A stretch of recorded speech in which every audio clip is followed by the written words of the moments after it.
Hey guys, it's Jason with the Boardgame Mechanics, and today, we're taking a look at a game that I've been trying to get for about a year, about one of the greatest heavy metal bands of all time called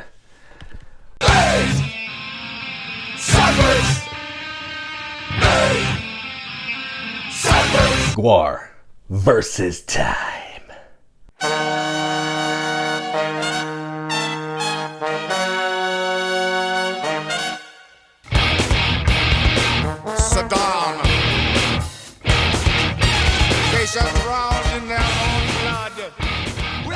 GWAR versus Time is a deck building game for 3 to 5 Bohabs.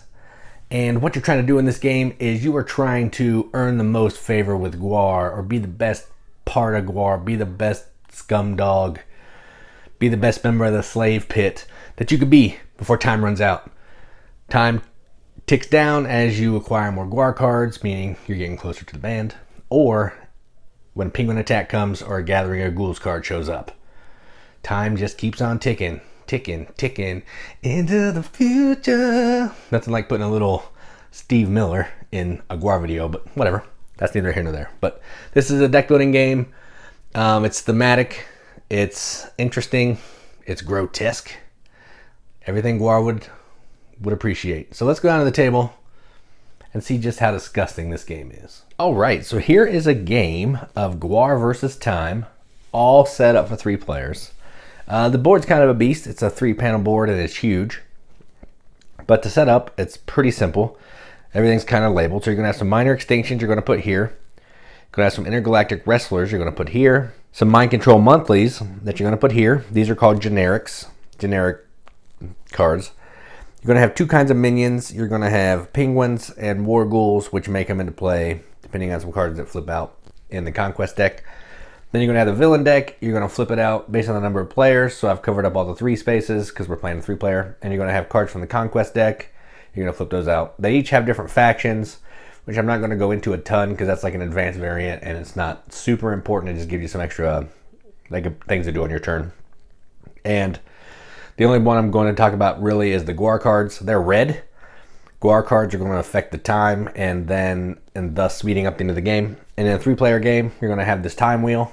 You're going to have 11 time. So what we're trying to do is we're trying to have the most points by the time runs out. So that's the gist of it. So to set up, you're going to give each player 7 of the same cards. You're going to have some Ragnarokers and some Bohabs.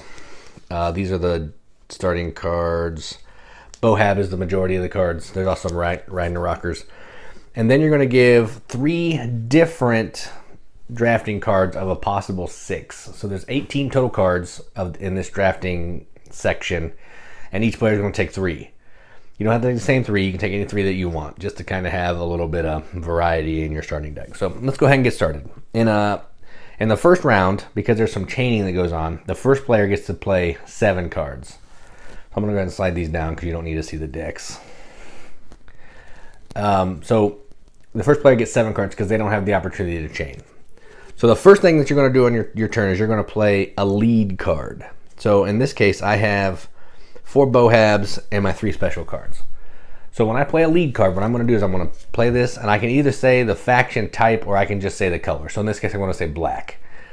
Then any other player who has a black card in their hand, which is everybody because we only have starting cards, can then play a black card. So they will put this one down, and they will just randomly put this one down. All right, so they'll do that. And that's the first part of your turn. Then what you're going to do, any chain cards that you have in front of you, you're going to play and do all the effects and so on and so forth. But we don't have that yet. So then I'm just going to play the rest of my cards. And any cards that have text, which I don't have. So red icons let you fight villains over there on the red deck, hence the red.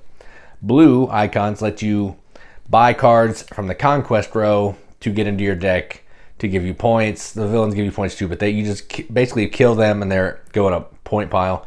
These you conquer them and they go into your deck.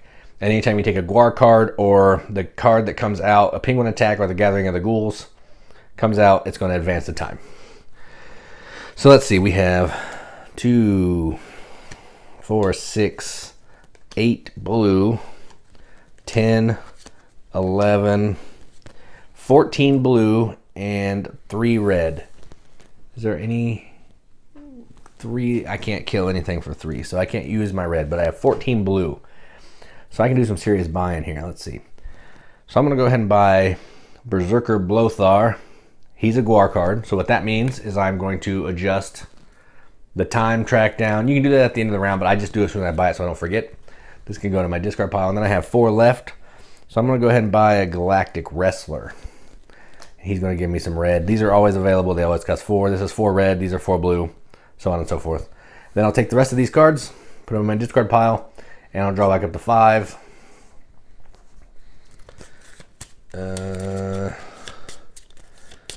3, 5. All right. And then what you got to do is you got to refill all of the time stream, which is what this is called. Collectively, it's the time stream. So I bought 1 card. I'll flip a new card, and it's another GWAR card. All right. And then it'll be this player's turn. I'm not going to go through a ton of rounds just because you'll kind of see how the game plays. I just kind of want to show you all the aspects of it. Let's see. So this player, again, they're going to play a black card down. So they will go ahead and play this black card down. So every other player can play a black card. So we'll just flip. And then we'll just flip this one. All right. So we've all played a black card. And now they're going to play the rest of their cards. So they have some abilities. So you have to play the abilities on these cards first. You gain +2 violence if you play a war song. War song, I believe, is purple. Yes, these are war songs. So war songs are purple cards. I don't have any purple cards, so that's irrelevant. And then at the end of my turn, I can bury this card, which I might do because it's a starter card just to get it out of my hand. So then I have 8 more blue that I'm going to play, a bunch of Bohabs. So I have 10 blue and 2 red, which I can't do anything with red. So let's go ahead and just bury this card now. Anytime you bury it, it'll go into the boneyard. Basically, this says it's out of the game. So I have 2, 4, 6, 8, 10 blue to buy from the conquest pile. Let's see. I'm going to go ahead and buy a GWAR card. Yep, I'll go ahead and buy Bone Snapper. Bone Snapper's a GWAR card, so he's going to advance the time. Again, there's phases out in the rule book of when this stuff's supposed to happen, but I think it's easier if you do it this way. It's easier to not forget if you do it while you're playing. And that's the end of their turn. They'll draw back up to 5. So they have 4 cards. They'll shuffle. So maybe they'll get their GWAR card that they purchased. So they now have 5 cards. Then we'll refill the time stream, slaughterhouse, and then it'll be this player's turn. So they're going to lead with, oh, I forgot to tell you, and whenever you play a card, like whenever you play a card down to follow, you get a draw back up to 5. So you always have 5 cards in your hand. So this player is going to go ahead and play a black card because that's all they have. They'll play the Ragnarocker. So everybody else can play a black card. I'm assuming that I'm just going to flip black cards. So we'll see.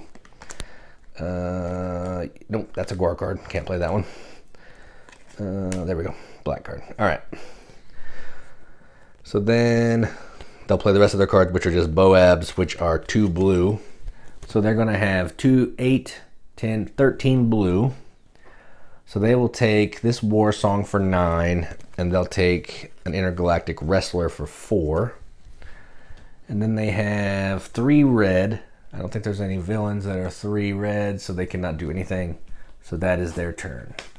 I don't think they had any cards that can go out of the game. Nope, so they're done. Then they drop back up to 5. They only had 5 cards. Well, they drew extra, so they have 3 cards, so they'll shuffle. Then they'll get to draw 2 more. And we will refill the time stream. Like this. And we got Sleazy P Martini, the band's manager. All right, so back to this player. I'm going to play through one more round. And I think you'll kind of get the gist of it.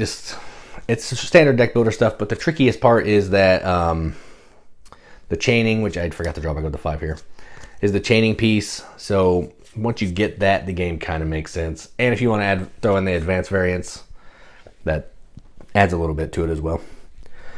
All right, so let's see. What are they going to play? They're going to play a red card. So they're going to lead with a red. So anybody else that has a GWAR card can play a GWAR card. They do not. I don't think this player bought any GWAR cards. So no GWAR cards for them either. Nope. They have a war song, but no GWAR. All right. So they are going to play. And it says draw 2 cards, then discard 1 card. That's the ability of this card. So they draw 2 cards, another Bohab, then discard 1. I'll discard a Bohab. All right, so then I get to do the thing. I have 5, 7, 9, 11 red to fight with. So let's see, 11 red. Let's kill some stuff. Let's kill, ooh, I want to kill this just because it looks fun.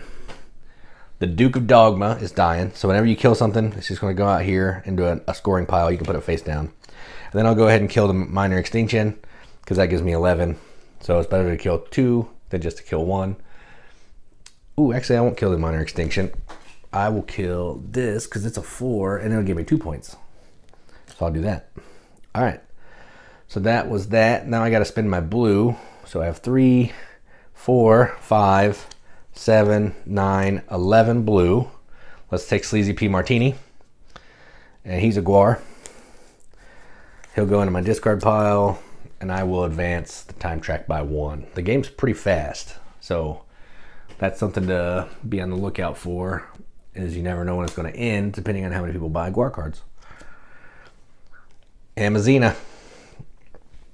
All right, so that was their turn. They'll draw back up to 5, 3, 4, 5. All right, done. Put these sideways so I know. All right, so what are they going to lead with? What are they going to lead with? They're going to lead with a black card because they only have black. So I'll just play this one for this guy. Draw another. And the black card for me. Draw another. All right. So I'm going to play the rest of the cards. So they have, you gain 2 if you play a war song. They don't have any war songs, so that's irrelevant. So let's just do reds. So they have 3 red, 5 red, 7 red. Let's go ahead and kill the Reginator. Killing the Reginator. So they're going to put these down here with their points. And then they'll do blue. So 2, that's no blue, no blue. No blue. So they have 2 blue, 6 blue to buy. Can't buy anything out here, so they will buy Mind Control monthly. And that goes in their discard pile. They'll draw 5. 1, 2, 3, 4. So they got to shuffle and draw another.